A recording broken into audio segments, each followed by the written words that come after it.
감사합니다. 하나님의 말씀을 봅니다. 잠언 22장 13절 한 절만 보도록 하겠습니다. 구약성경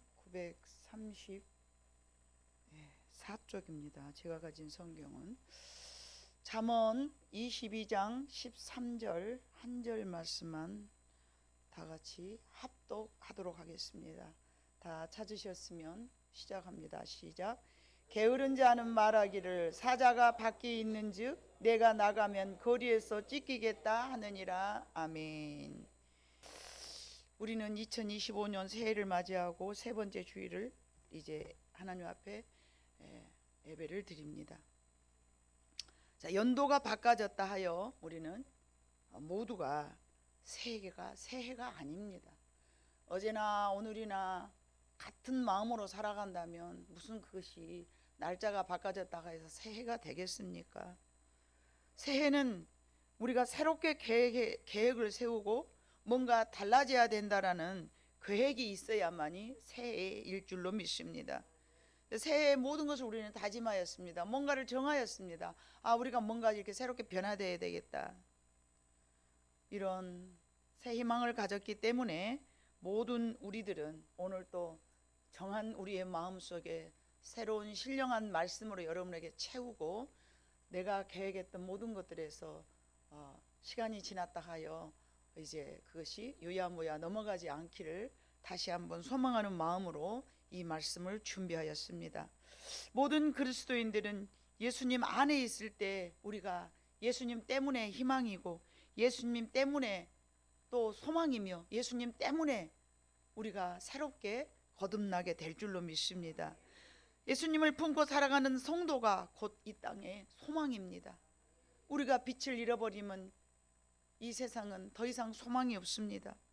무엇을 계획하였든지 예수님 중심으로 살려 할 때에 곧 희망이고 소망이 될 줄로 믿습니다. 우리들은 모두 하나님께 부르심을 받아서 그 부르심에 힘입어 그 이끄심을 따라서 오늘 또 이 자리에 하나님 앞에 나아왔습니다. 그리고 선포된 이 외적 말씀으로 성령님께서 여러분의 내적으로 뭔가 조명하셔서 여러분의 내적 변화가 일어나게 될 줄로 믿습니다. 칼빈은 일반적인 외적인 부르심 곧 소명에 의하여 특별한 부르심 다시 말하면 내적 사명을 감당하게 하신다라고 두 종류의 부르심으로 분류를 하였습니다. 하나님의 외적인 부르심을 받았지만 내적의 소명을 다하지 못한다면 성도는 참으로 이 세상을 알짜게 잘 살았다라고 말할 수가 없습니다. 그러므로 우리에게 일반적 부르심에 따라서 우리는 하나님 앞에 나와왔고 우리 안에 내적 변화 곧 거룩함을 이루어 나아가야 되는 것입니다. 이 거룩함이라는 것은 선택이 아니라 선택의 결과가 되어야 되는 것입니다. 그런데 많은 크리스찬들이 예수를 믿었어. 그래, 내가 이제 하나님을 믿기로 작정을 했으니까 교회에 나아가서 교회에서 운영하는 그 시스템에 잘 적응해가지고 나아가기만 하면은 내가 성도라고 착각하고 살아갑니다. 그러나 하나님은 그러시지 않았습니다. 수많은 선지자들을 통하여서 수많은 하나님의 교사를 통하여서 내면적인 우리가 바꿔져야 된다는 것입니다. 그것은 선택이 아니고 선택에 대한 결과가 되어야 된다는 것입니다. 이미 우리는 그리스도의 은혜로 구원을 받았지만 구원받는 우리 안에는 아직도 성령으로 거듭나지 않은 옛 성품이 남아 있습니다. 아직 옛사람인 부패한 성품이 우리 안에 남아 있다는 얘기입니다. 예수를 믿었다 그래서 내가 다 하나님의 성품으로 바꿔진 것이 아니라 옛 내 모습이 장악하고 있습니다. 어떤 사람은 90% 남아있고 어떤 사람은 80% 남아있고 어떤 사람은 70% 남아있고 아니면 어떤 사람은 100% 그대로 있고. 그래서 하나님 말씀하셨죠. 하나님의 말씀을 듣고 100배, 60배, 30배 우리는 100% 바꿔져야 되는 거예요. 100%의 내 마음속에서 내적인 결실이 있어야 될 줄로 믿습니다. 하나님께서 출애굽한 이스라엘에게 광야에서 훈련을 받고 이제 가나안에 들어가게 했죠. 애굽에서 건져서 광야에서 훈련을 받고 가나안으로 들어가는 것이 그들의 목적이었습니다. 가나안에는 여러분 7 족속이 살고 있었는데 그들을 하나님께서는 모두 쫓아내라고 그랬습니다. 사랑 많으신 하나님께서 한 명도 살리지 말아겠습니다. 어떻게 그렇게 사랑 많으신 하나님하고 여러분 연결이 됩니까? 그 부분에서? 아니 그러니까 하나님의 사랑은, 하나님은 참 우리가 아리송해. 네가 나를 사랑한다는 그 말이 아리송해. 얼마나 하나님이 사랑한다고 우리한테 말해 주시는데 다 죽이라 그럴 때는 잔혹 무도하잖아요. 그게 어떻게 사랑입니까? 그런데요, 우리는 하나님께서 다 그를 죽이라는 그 말씀 속에 있는 하나님이 정말 우리에게 원하는 것을 우리 알아야 돼요. 하나님을 모르면 하나님을 사랑할 수가 없어요. 그 7 족속 중에는요, 신명기 7장 1절에 봐보니까요, 여러 민족이 있었어요. 다 같이 한번 읽어봐요. 시작. 내 하나님 여호와께서 너를 인도하사 네가 가서 차지할 땅으로 들이시고 네 앞에서 여러 민족, 헷 족속과 기르가스 족속과 아모리 족속과 가나안 족속과 브리스 족속과 히위 족속과 여부스 족속 곧 너보다 많고 힘이 센 7 족속을 쫓아내실 때에 아멘. 지난번에 한번 제가 7 족속에 대해서 설교를 한 적이 있습니다. 그러나 이 족속들에 대해서 한 가지 그 내면 속에 들어있는 부분들은 설명하지 않았어요. 언젠가는 해야 되겠다. 근데 오늘은 브리스 족속만 제가 여러분들에게 이 말씀과 접목시켜서 여러분들에게 말씀을 전하고자 합니다. 이 브리스 족속의 뜻은요, 브리스라는 족속, 브리스라는 그 뜻 안에 여러분 놀라지 마세요. 게으름과 혈기와 분노와 고집이에요.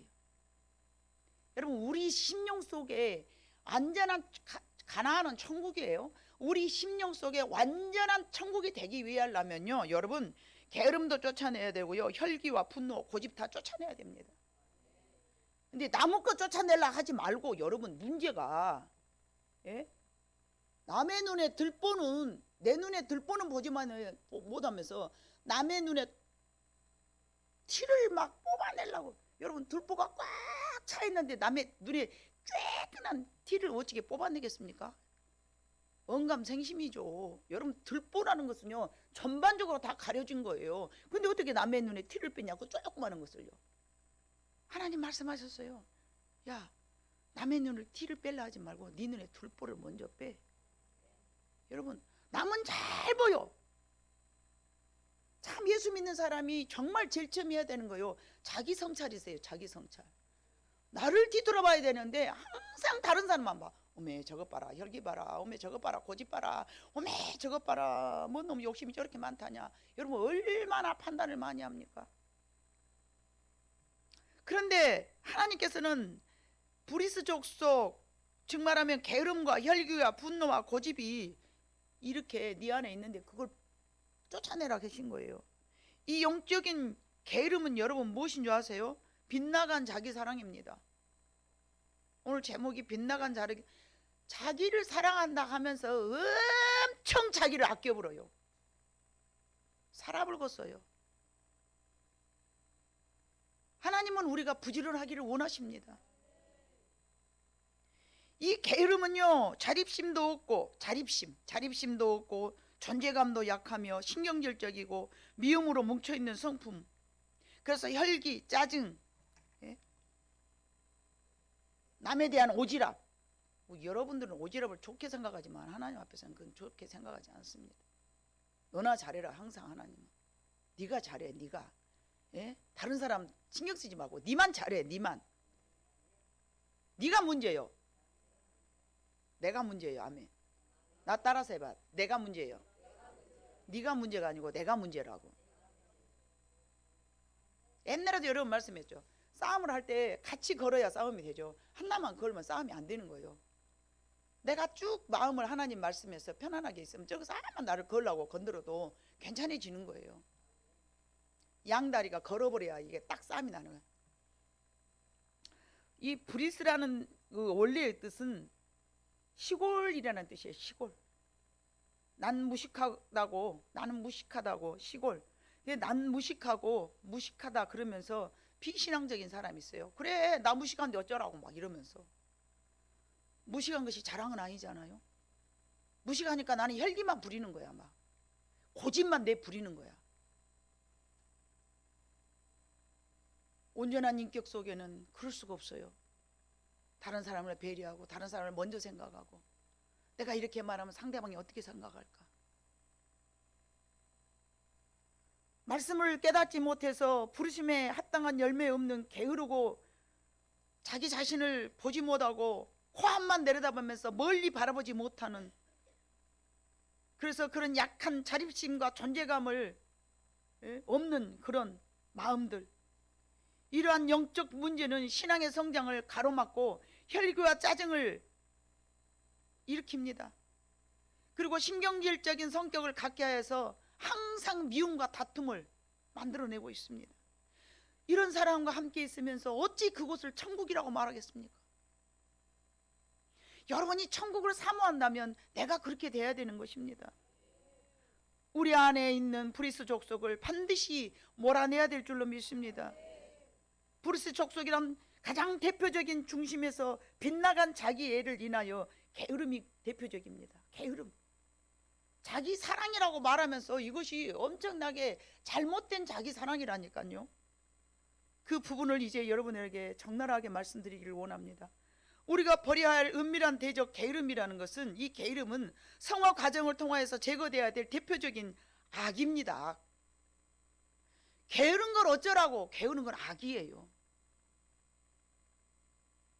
영적으로 불결함입니다. 이 게으름이 있는 한 어떤 영적인 성장도 우리는 기대할 수 없습니다. 성경 속에 나오는 많은 거룩한 인물들이 살아가는 삶 속에서, 그들의 삶 속에서 게으름을 찾아볼 수가 없습니다. 여러분이 생각한 것처럼 아브라함이 게을렀습니까? 야곱이 게을렀습니까? 이삭이 게을렀습니까? 리브가가 게을렀습니까? 요셉이 게을렀습니까? 바울이 게을렀습니까? 다윗이 게을렀습니까? 여러분은 다윗같이 되기를 원하지만 다윗같이 노력은 안 합니다. 사울과 같은 사람이 되기를 원하지만 사울과 같은 삶을 살고 싶지 않습니다. 왜요? 잘못된 자기 사랑 때문에 그렇습니다. 현대 사회에서도 교회 사회에서도 우리의 믿음의 선조들도 누구를 봐도 훌륭한 인물을 가진 사람들은 게으름이라는 것은 찾아볼 수가 없습니다. 세상 밖에서도 마찬가지입니다. 우리가 정주영 씨를 잘 알잖아요. 그분이 얼마나 부지런했습니까?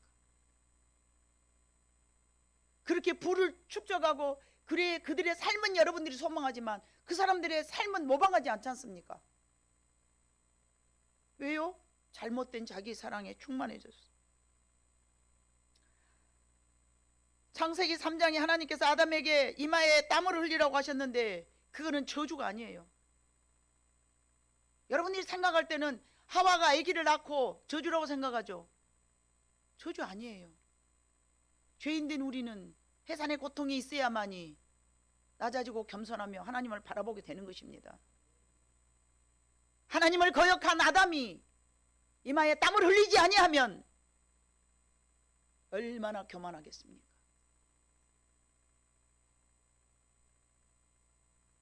우리 인간들에게 고생을 줬다고 해서 그것이 여러분들이 생각할 때는, 여러분 우리 사회가 왜 이렇게 변질되어 갑니까? 하이칼라들을 선호하고 3D 직종 피하다 보니까 이 나라가 이 모양 이 꼴이 됐어요. 여러분, 부지런한 해외 가난한 사람들이 이 나라에 와서 전부 일하고, 한국에 있는 우리 젊은 청년들은 우리 자식 뭐 시키면 안 돼. 교사들이 난리예요. 교사들이 절대 우리 자식 아주 만원공으로 본답니다. 막 이렇게 우리 자식한테 선생님이 뭐라고 조금만 묻으면은, 지난번에 우리 교회에서도 우리 집사님 한 분이 그러더라고요. 막 CCTV 뭐 어디 가서 핸드폰 듣다고 하고 우리 애기한테 요렇게 해갖고 이쁘다고 떠닥떠닥 해줬는데 폭력했다라고 고발해버리고. 그게 무슨 잘못된 사랑이에요 그거. 여러분, 내 자식 잘못 그래 뭐 어떻게 만들어? 이 세상이 정말 어떻게 되어가는지 몰라요. 교사들이 해초리가 없어져 버렸어요. 하나님은 사랑하는 백성들에게 그 버려버린 자식에게 해초리가 없어졌다고 그랬거든요. 하나님은 사생아들이나 하나님이 해초리가 없어졌다고 그랬어요. 내가 사랑하는 내 자녀들은 해초리가 있다고 그랬어요. 여러분이 환난받고 고난받은 것은 그것은 하나님이 버림이 아니에요. 하나님 안으로 품는 하나님의 참된 사랑인 거죠. 여러분들이 가지고 있는 내 자녀들 고생 안 시킨 거 그거 잘못된 사랑입니다. 네? 과거에는요 우리가 교회 나와서 봉사할 때도 기쁜 마음으로 했잖아요. 근데 요즘은 우리 교회는 그렇지 않습니다만은 청년들이 나와서 일하는 교회가 그닥 없대요. 그래 되겠습니까? 그럼 언제 해야 돼요? 70살 80살 먹어 꼬부라져갖고 하나님 앞에 일해야 돼요? 젊었을 때는 하지 말고 내 새끼 아까우니까. 엄청나게 이것이 잘못된 자기예요. 여러분 우리는 정신 똑바로 차리고 살아야 됩니다. 우리가 받은 구원의 은혜도 순종을 통해서 부지런한 성화의 삶으로 더욱더 풍성해지는 삶이 될 줄로 믿습니다. 우리가 구원받고 새 사람으로 변화하려는데 게으름은 하나님을 알아가는데 큰 손해를 끼치고 죄악된 욕망에 대하여서는 경계하지 않으며 저항하지도 않습니다. 이런 무기력함은 자기 마음의 정욕을 따라서 살아가는 그대로 내어버려 두게 되는 것입니다. 본질적으로 바꿔져야 되는데 안 바꿔지고 교회만 왔다 갔다 하는 거예요. 하나님은 그런 사람들에게 뭐라고 그랬어요? 내 성전 뜰만 밟고 왔다 갔다 한다.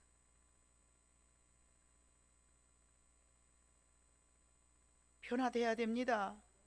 하나님의 성품은 부지런함입니다. 하나님은 지금도 살아서 역사하시고 일하고 계십니다. 하나님은 부지런하시고 감사하고 즐겁게 찬양함으로 어떤 상황에서도 감사로 여기고 기쁨으로 살아가시는 분이 하나님이십니다. 그러나 사단은 게으르고 놀기 좋아하며 먹기 좋아하고 성도가 거룩한 삶을 살아가는데 가로막는 제약 중에 하나가 바로 게으름이라는 사실을 기억하시기를 바랍니다. 우리는 혈기, 고집 뭐 이런 것들은 나쁜 것인 줄 알아요. 근데 게으른 것은요 그냥 원래 그러려니 그러면서 나는 저 미련하게 저 무식한 것들이 저 대접받지 못한 인간들이나 가서 저기 교회에서 일하지. 가난한 것들이나. 제가 교회에서 봉사하면 성도들이 막 못하게 해요. 왜 저는 안 합니까? 해야지. 하지 마세요 목사님 하지 마세요. 여러분들의 마음이 불편은 할 수 있습니다. 그러나 저는 해야 됩니다. 목사라고 안 합니까? 그건 잘못된 생각이라고 저는 생각합니다.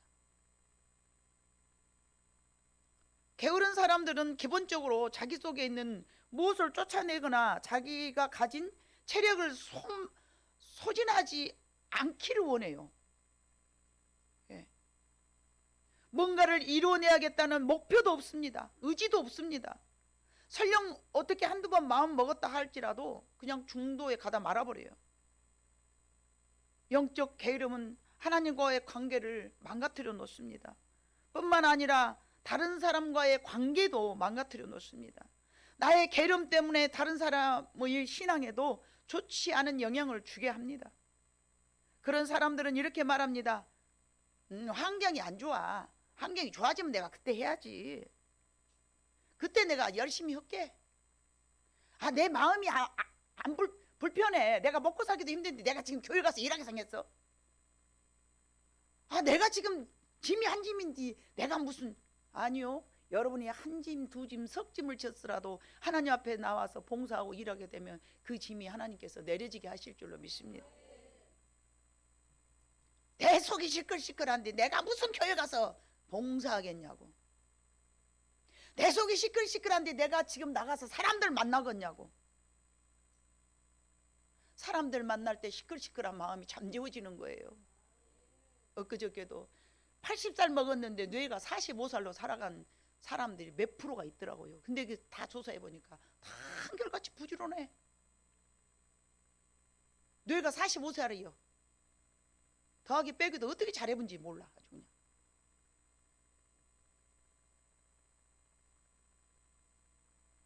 그러나 아무리 어려운 환경도 우리가 극복해 나가야 될 대상이지, 그 환경이 어렵다고 해서 밖에가 눈이 있어, 아이고 눈 녹으면 나갈래, 얼마나 게으릅니까? 눈을 치고 우리는 나가야지. 환경이 우리를 망가뜨린 것이 아니고요, 게으름이 여러분들을 망가뜨리는 것입니다. 옛날에 게으르기로 속아 난 농부가 하나 있었어요. 어느 날 다른 날과 다름없이 모든 사람들이 밭에 나가서 일하고 있는데 이 게으른 농부만 텅 빈 집에 앉아서 하루 종일 빈둥거리고 있었어요. 나른한 오후 언제나처럼 대청마루에 누워서 낮잠을 자고 있는데 이상한 소리가 들린 거예요. 뽀그럭 빠그락 뭐 뜨거덕한 소리가 났어. 이게 무슨 소리지? 그러고 잠 왔는데 개슴치레 하니 농부가 이렇게 쳐다봤어요. 그랬더니 야, 이게 웬일입니까? 혼한 대낮에 강 큰 도둑놈이 담을 넘고 있지 않습니까? 자신의 집을요. 농부가 도둑이 들어왔으니까 아이고 이제 쫓아내야 되잖아요. 근데 그 소리를 듣고 에이 들어오네 그러면서 스르륵 잠이 들었어요. 저놈이 들어오기만 해봐라 그러면서 들어오려고 따그닥 그러니까 저놈이 들어오기만 해봐 그러면서 잠이 들었어요. 근데 쿵 하고 담 넘는 소리가 들렸어. 농부가 다시 겨우 눈을 떴어요. 떠보니까 도둑놈이 뛰어내려가지고 살금살금 자기 안으로 들어오는 거예요. 농부는 다시 무겁게 내려오는, 세상에서 가장 무거운 게 눈꺼풀이잖아요. 잠 올 때 그렇게 무거운 눈꺼풀을 싹 이기지 못해가지고 속으로 이제 중얼거리는 거야. 저놈이 들어오네, 집 안으로 들어오기만 해봐라. 농부가 또 잠이 이제 깊이 든 줄 알고 도둑놈은 살금살금 농부 곁으로 지나서 방 안으로 들어가요. 여전히 농부는 잠에 취해서 중얼거립니다. 저놈이 방 안에 들어가기만 뭐 가지고 나가기만 해봐 이러고 또 자는 거예요. 얼마 후 도둑은 안방에 들어가서 값진 물건을 한 보따리 짊어지고 나왔어요. 그때 대문 쪽으로 부지런히 이제 도둑놈이 걸어가는 거예요. 게으른 집주인이 뭐라 했을까요? 대문을 열고 나가는 도둑놈의 뒷목을 보면서 뭐라 한 줄 알아요? 잘 가 그랬을까요? 저놈이 또 한 번만 오기만 해봐. 아이고 참말로 늘 미룬다는 거죠. 게으름의 대표적인 거예요. 미루는 거예요. 미루는 거. 이따 해야지. 참 간혹가다 제가 저희 어머니 말씀을 한 번씩 하는데 저희 어머니가 게으른 꼴을 못 보셨어요. 막내야 그러면은 예 그러면 안 돼요. 막내야 그러면 예 하면서 몸이 같이 움직여야 돼요. 저는 어머니의 교육이 참 훌륭했다고 생각합니다. 잠언에 나타나는 게으름에 대한 성경이 참 많이 있는데 제가 쭉 한번 이렇게 나열을 해봤어요. 잠언 자 6장 6절로 11절 같이 읽어봅니다. 시작. 게으른 자여 계미에게 가서 그가 하는 것을 보고 지혜를 얻으라. 계미는 두령도 없고 감독자도 없고 통치자도 없으되 먹을 것을 여름 동안에 예비하며 추수 때에 양식을 모으니라. 게으른 자여 네가 어느 때까지 누워 있겠느냐? 네가 어느 때에 잠이 깨어 일어나겠느냐? 좀 더 자자 좀 더 졸자 손을 모으고 좀 더 누워있자 하면 내 빈궁이 강도같이 오며 내 곰핍이 군사같이 이르리라. 아멘. 역으로 저는 항상 말씀을 보라고 그러죠. 여러분 아닌 경우도 있지만 게으른 사람은 가난하다고 생각해도 됩니다. 영적으로도 마찬가지입니다. 아닌 경우도 있어요. 부지런해도 가난한 사람이 있어요. 그러나 그런 경우도 있다는 얘기죠. 자 12장 24절 잠언 12장 24절 시작. 부지런한 자의 손은 사람을 다스리게 되어도 게으른 자는 불임을 받느니라. 여러분들이 대장하고 싶으면 부지런해야 된다는 거예요. 27절 게으른 자는 그 집을 잡을 것도 사냥하지 아니하나니 사람의 부귀는 부지런한 것이니라. 아멘. 13장 4절 게으른 자는 마음으로 원하여도 얻지 못하나 부지런한 자의 마음은 풍족함을 얻느니라. 부한 것하고 관계가 다 되죠. 15장 19절 참 많기도 하죠. 게으른 자의 길은 가시 울타리 같으나 정직한 자의 길은 대론이라. 게으르면 안 돼. 19장 또 있어. 19장 15절 시작. 게으름이 사람으로 깊이 잠들게 하나니 태만한 사람은 줄일 것이니라. 부자하고 전부 관계되죠. 24절 시작. 게으른 자는 자기의 손을 그릇에 넣고서도 입으로 올리기를 괴로워하느냐. 얼마나 게으르면은요 사람 살아불겠죠. 또 있어요. 20장 4절 시작. 게으른 자는 가을에 밭 갈지 아니하나니 그러므로 거둘 때에는 구걸할지라도 얻지 못하느니라. 그것만 있겠어요? 13절 또 있습니다. 너는 잠자기를 좋아하지 말라. 네가 빈궁하게 될까 두려우니라. 네 눈을 뜨라. 그리하면 양식이 족하리라. 전부 부자하고 관계돼.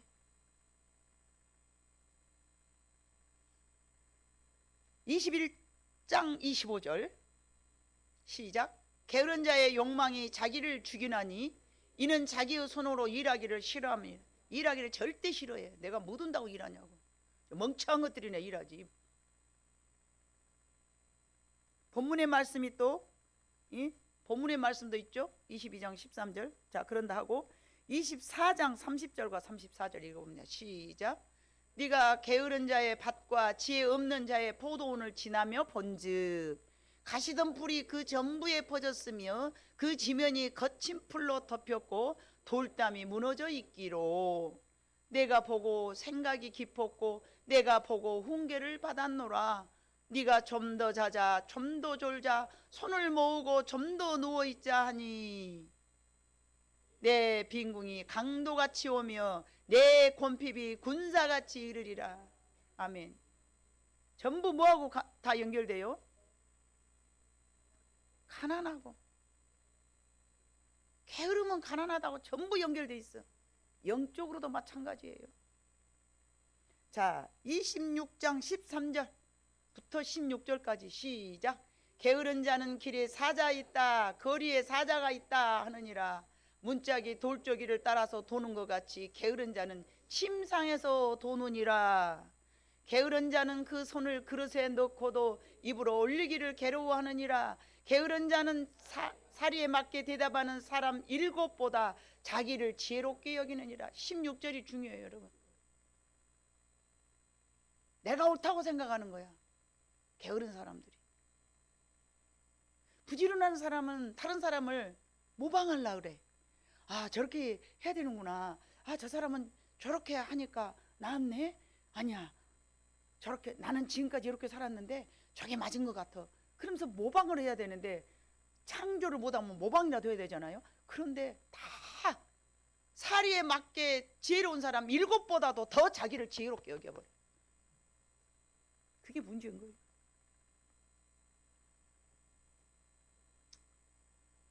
자기가 지혜롭고 자기 생각하는 것이 옳으며 자기 행동하는 것에 대해서 문제의식을 못 느끼는 것이 정말 문제인 것입니다. 잠언에 기록된 제자의 해석은요, 하나님의 백성들 사이에서 일어나는 삶을 보고 터득한 교훈들입니다. 하나님은 왜 이런 말씀들을 우리에게 주셨을까요?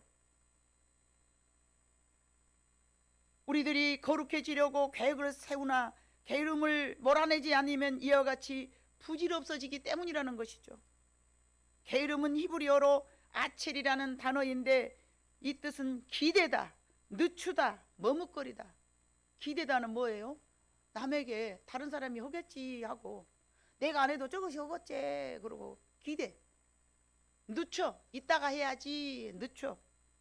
여러분이 주로 어떤 걸 하고 있는가 여러분 생각해 봐야 돼. 머뭇머뭇해. 머뭇머뭇. 본문은 밖에 사자가 있어서 나는 찢겨져 죽겠구나 하면서 밖으로 나오지 않으려는 것은 게으른 사람이 하는 일이라고 말씀하셨습니다. 지금에야 집안에서 이것도 하고 저것도 해서 바깥 안 나가도 별일 다 하지만은 잠언이 쓰여질 그 무렵에는요 방 안에서 아무것도 못한 시절이에요. 지금이야 방 안에서 빨래도 하고 뭐 청소도 하고 집안에서 뭐 컴퓨터 갖고 일도 하고 직장도 나가고 별거 다 하잖아요. 근데 이 잠언이 쓰여질 이 무렵에는요, 방 안에서 아무것도 못했다니까요. 잠만 잤어요 그냥. 그때 시대를 이야기하는 거예요. 시대적 배경이 다르니까 여러분들이 좀 감하기도 하시고 또 더하기도 하시고 그렇게 하시기를 바래요. 예. 왜 이처럼 게으른가요? 그는 빗나간 자기의 사랑이기 때문에 그렇습니다. 잘못된 자기 사랑이란 영혼을 생각하지 못할 뿐만 아니라 멀리 보지 못한다는 것입니다. 올해부터 기도 열심히 해야지, 올해부터 성경 열심히 봐야지, 올해부터 뭔가 달라지게 해야지, 많이 계획을 세웠어. 올해부터는 내가 이웃사랑을 실천해야지. 근데 못하고 있다면 그것은 게으른 것이라는 것이죠. 육신을 위해서도 우리가 올해부터는 내가 헬스라도 해야지, 올해부터는 내가 등산이라도 해야지, 다 해요. 근데 그렇게 못한다는 것이죠. 왜요? 게으름이 나를 잡고 있기 때문에. 우리는 본디 하나님께 영광을 돌리기 위해서 이 땅에 살아가는 것입니다. 우리가 하나님의 사랑을 얼마나 많이 받았는가를 알게 되면, 또한 하나님의 성품을 알게 되면 잘못된 자기의 사랑에서 벗어날 수가 있습니다. 내가 어떻게 하여서 하나님을 섬길까? 어떻게 하여 하나님을 기쁘시게 해드릴까? 하나님의 사랑을 깨닫는 사람들은 하나님을 위하여서, 이웃을 위하여서 실천하게 되는 것입니다. 게으른 사람들은 대부분 부정적이죠. 하나님께서는 인간에게 노동을 주셨고 그리고 쉼을 주셨습니다. 미국이나 유럽 또 선진국에서는요, 정신적으로 이상이 있는 자폐 환자들이나 우울증 환자들에게 사회에서 봉사하면서 일하게 하고 그 노동의 대가를 지불을 하는 거예요. 근데 그 조금 전에도 말씀드렸던 것처럼 젊은 뇌를 가지고 사는 사람이 주로 봉사를 할 때에 굉장한 엔돌핀이 솟아난답니다. 건강한 막 기운이 막 솟아나는 거예요. 하나님이 얼마나 우리 인간을 그렇게 참 봉사하고 살아가도록 만드셨는지 몰라요. 그걸 할 때 막 건강해지는 거예요. 건강해지는 거예요. 얼마나 기가 막힙니까? 하나님 우리 만드셨을 때.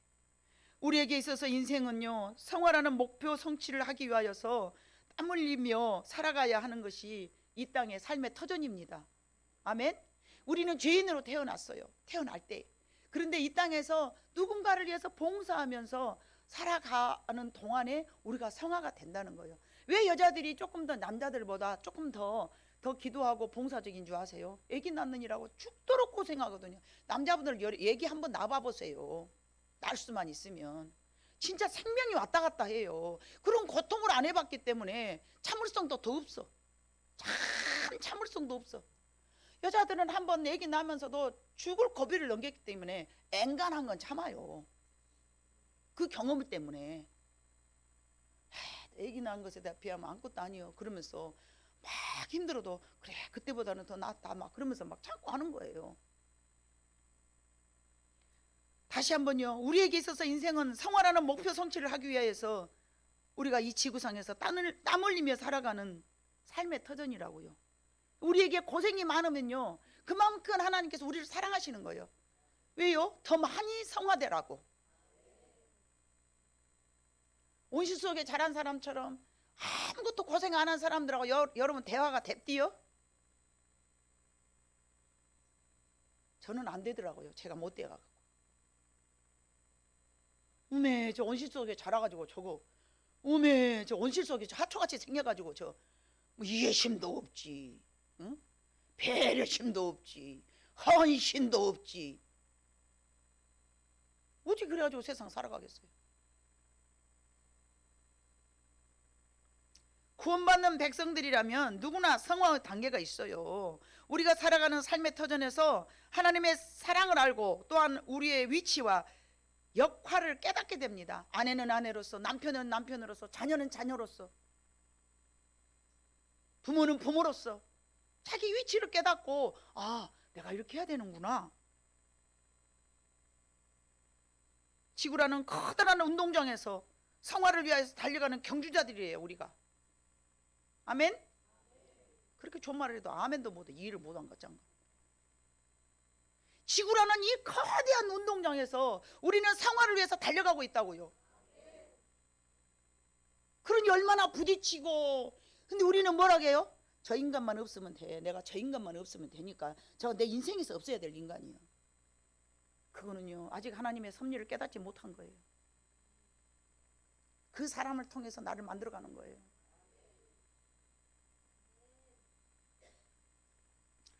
가다가 넘어져 있는 사람, 또 그 운동장에, 경기장에는 봐보세요. 우리 인생을 생각해 봐보세요. 이 경기장이라는 이 운동장으로 이 지구를 생각했을 때에 가만히 이제 포기된 사람, 얼마나 나약한 사람이 많습니까?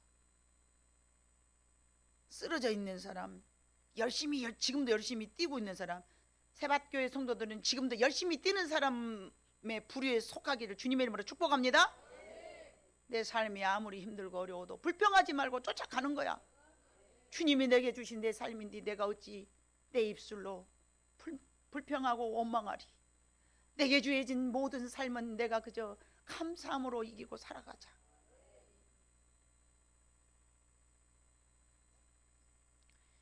저는 지난달까지 우리 여기 기타 쳤던 우리 애진이가 저한테는 손주예요.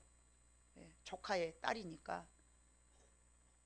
걔가 우리 교회에 막 왔을 때 하나님을 원망하더라고요. 왜 하나님을 네가 원망하냐? 교회 오는 것도 싫어하는 거예요. 왜 네가 하나님을 원망하고 네가 왜 하나님을 그렇게 싫어한가 봤더니 자기가 너무 어렸는데 지가 아버지를 하나님이 데려갔다는 거예요. 초등학교 유치원생인가 아무튼 어렸을 때 자기 왜 하나님은 우리 아버지를 데려갔냐? 그러니까 하나님이 나쁘다. 그러니까 내가 그 하나님을 내가 섬길 수가 없다. 3년 동안 우리 교회에서 우리 명우 집사님, 조한자 집사님, 채용이 세 가족의 따뜻한 가족 원으로 잘 구성되어 있는 이 세 사람이 잘 하나님의 사랑으로 양육하고 키워서 우리 교회에서 그 녀석이 이렇게 찬양하면서 띵동띵동 하면 너무 저는 감사한 거예요. 천하보다 한 생명을 더 귀하게 여기시는데 하나님 저것이 이쁘게 자라네요. 저것이 이쁘게 자라네요. 그만 보면 나 혼자 뒤에서 미소를 지었어요. 오지다, 이쁘다, 감사하다. 한 사람을 우리는 너무 소중한 하나님의 영혼들을 잘 사랑해야 돼. 근데 그 아이가 여기서 다 졸업해가지고 서울 가서 직장 돼가지고 방 얻어가지고 이제 직장 됐다고 갔어. 이제 오늘 점심에 그 메뉴가 나올 거예요. 그 어머니가 자기 딸 너무 잘 키워줬다고 신우죠. 이제 우리 조한자 집사가 신우요. 요만한 큰 고기를 사서 보낸 거예요. 여러분, 한 사람이라도 우리는 바르게 삐딱해지고 넘어지고 쓰러지고 온전치 못한 그런 영혼들을 한 사람이라도 바르게 세우는 것이 우리 세박교의 사명입니다. 그래서 내가 이 꼴도 보고 저 꼴도 보고 다 보지 않습니까? 버릇없는 꼴도 보고, 그래요. 저 영혼도 살리려면 내가 이 꼴 저 꼴 다 봐야 돼. 기다리자. 더 기다리자. 주님도 기다리셨는데 나도 기다려야지. 사람이 눈으로 봤을 때는 이렇게 눈 감으실 때도 있어요. 그래도 기다려보자. 주님이 하시겠지. 우리는 못해. 우리가 해야 될 것은 오직 뭐예요? 기도하고 기다려주면서 사랑으로 그 모든 허물을 덮어주는 거. 그것이 내 일이라고 생각하는 거예요. 그냥 기다려요. 그것이 누구가 되었든 기도하면서 기다리는 거예요. 주님이 그 영혼을 바로 세우지 제가 어떻게 하겠습니까?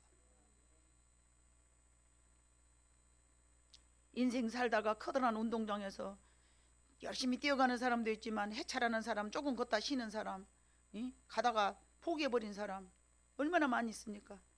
자신에게 주어진 십자가를 아예 내려놓고 자기 맘대로 뛰어가는 사람, 여러분은 어떤 모습인가요? 운동장의 선수는 쉼이 없습니다. 인생이라는 종료의 나팔이 불리는 그 순간까지 우리는 쉬어서는 안 됩니다. 우리 인간의 종료를 울리는 나팔 소리를 듣고 이제 승리의 환호를 느끼면서 감격하면서 예수님과 우리는 만나야 될 줄로 믿습니다. 자신만을 사랑한 것은 악입니다. 하나님이 그저 이웃을 내 몸과 같이 사랑해라 그러니까 이거는 필수적인 것이 아니고 선택의 조건인 줄 알지만 여러분, 자기만을 사랑하는 것은 악입니다.